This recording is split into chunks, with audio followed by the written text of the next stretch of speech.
আরে বন্ধু, দেখছিস সারা দেশে আন্দোলন আর আন্দোলন। আমাদের দেশটা এখন পুরো গরম হয়ে আছে। এই জন্য তোকে আমি বলছিলাম বিয়ে করে নিতে। যাদেরকে বউ বিরক্ত করে না তারা পুরো দেশকে বিরক্ত করে। আরে বন্ধু, এই সময় তো স্কুল কলেজ সব বন্ধ আছে। তুই পড়াশোনা করছিস? আরে বন্ধু দেখ, আমি ভালোভাবে পড়লাম, 90% মার্কও আসলো, কিন্তু পরের দিনই আমি মরে গেলাম। তাহলে আমার 90 মার্কসের কোনো মূল্য থাকলো? অর্ধেক তো আমি এইভাবেই পড়তে বসি না।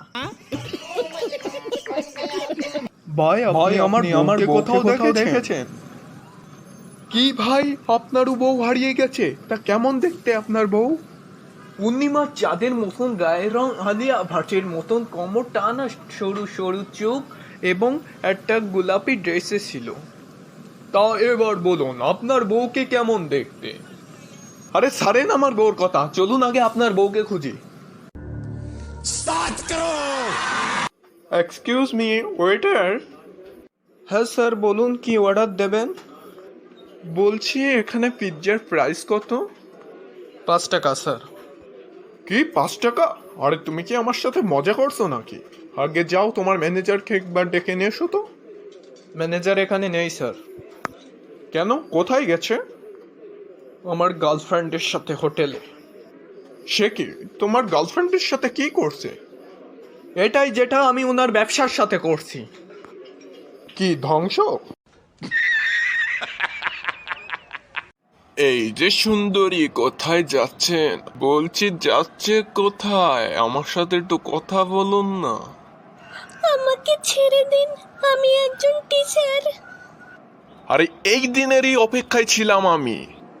নেন, এবার 100 বার লেখেন, রাত্রে আর কোনোদিন আমি একা বেরোবো না।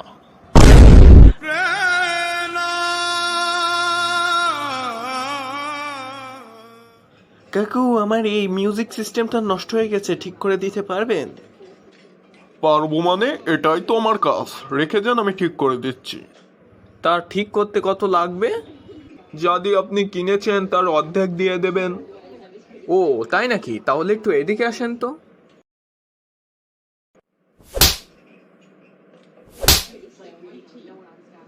আরে কি ব্যাপার, আপনি আমাকে চড় মারলেন কেন? আপনিই তো বললেন এটা কিনতে যা লেগেছে তার অর্ধেক দিতে। তো এটা কিনতে আমার বাবার কাছ থেকে 4টে চড় খেতে হয়েছিল, তাই আপনাকে 2টা চড় মারলাম। নিন, এবার ঠিক করে দিন।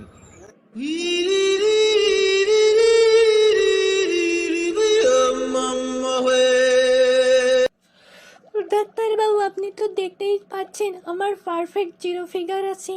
আমার মুখটা খুব সফট এবং স্মুথ। আমি দেখতেও খুব হট এবং সেক্সি। এখন আপনি বলুন তো, আমি রাত্রে কি লাগিয়ে ঘুমাবো? দরজার সিট কিনে। দাদা, একটু বলুন তো এখানে হসপিটাল কোন দিকে আছে? সো সরি দাদা, আমি এখানে নতুন। না না দাদা, আপনি মনে হয় আমার প্রশ্নটা ঠিক বুঝতে পারেননি। আমি এটা জানতে চাইনি যে আপনি পুরনো না নতুন, আমি জানতে চাইছি এখানে হসপিটালটা কোন দিকে। ও তাই নাকি দাদা? দাদা, ওইদিকে একটা বিল্ডিং রয়েছে, দেখতে পাচ্ছেন? হ্যাঁ দেখতে পাচ্ছি, ওই তো রয়েছে, ওটাই হসপিটাল। তো ওই বিল্ডিং এতে উঠে একটা লাফ দিন, লোকে আপনাকে এমনি হসপিটালে নিয়ে যাবে। खाओ माँ कसम।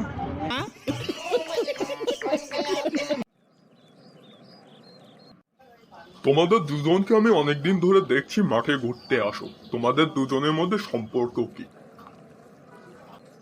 আমাদের দুজনের মধ্যে অনেক দূরের সম্পর্ক। তার মানে কে হয় ও তোমার? আসলে এ আমার নিজের মায়ের পেটের ভাই। আরে ও যদি তোমার ভাই হয় তাহলে দূরের সম্পর্ক কেমন করে হলো? তার কারণ ওর আর আমার মধ্যে 8জন ভাই বোন আরও আছে। खाओ माँ कसम। বাবা আশিক, দেখো, এই যে আমার মেয়ে। কি? এই আপনার মেয়ে? আমার মেয়ে খুব ভালো, জানো তো। ও, তা বলুন আপনার মেয়ের ব্যাপারে আরো কিছু। আমার মেয়ের ব্যাপারে আর আমি কি বলবো? আমার মেয়ে পড়াশোনায় খুব ভালো, বুঝলে তো। আর কোনো কাজ আমার কাছে না শুনে করবে না, কোনো কিছু নেশা নেই। ওইসব ইনস্টাগ্রাম টিকটক চালানো তো দূরের কথা, আমার মেয়ে সব চোখেই দেখেনি। আমার মেয়ে আরো জানো তো, বিয়ে করার কথা বললে আমি যখন বলি তোমার কোনো ছেলে পছন্দ আছে কি না, মেয়ে বলে না বাবা, আমি তোমার পছন্দ করা ছেলের সাথেই বিয়ে করব। কিন্তু বাবা আজকে আমার একটু বেশিই প্রশংসা করছে না? বাবা শোনো, এতক্ষণ আমার মেয়ের ব্যাপারে যা বললাম না, আমার মেয়ে তার পুরো উল্টো।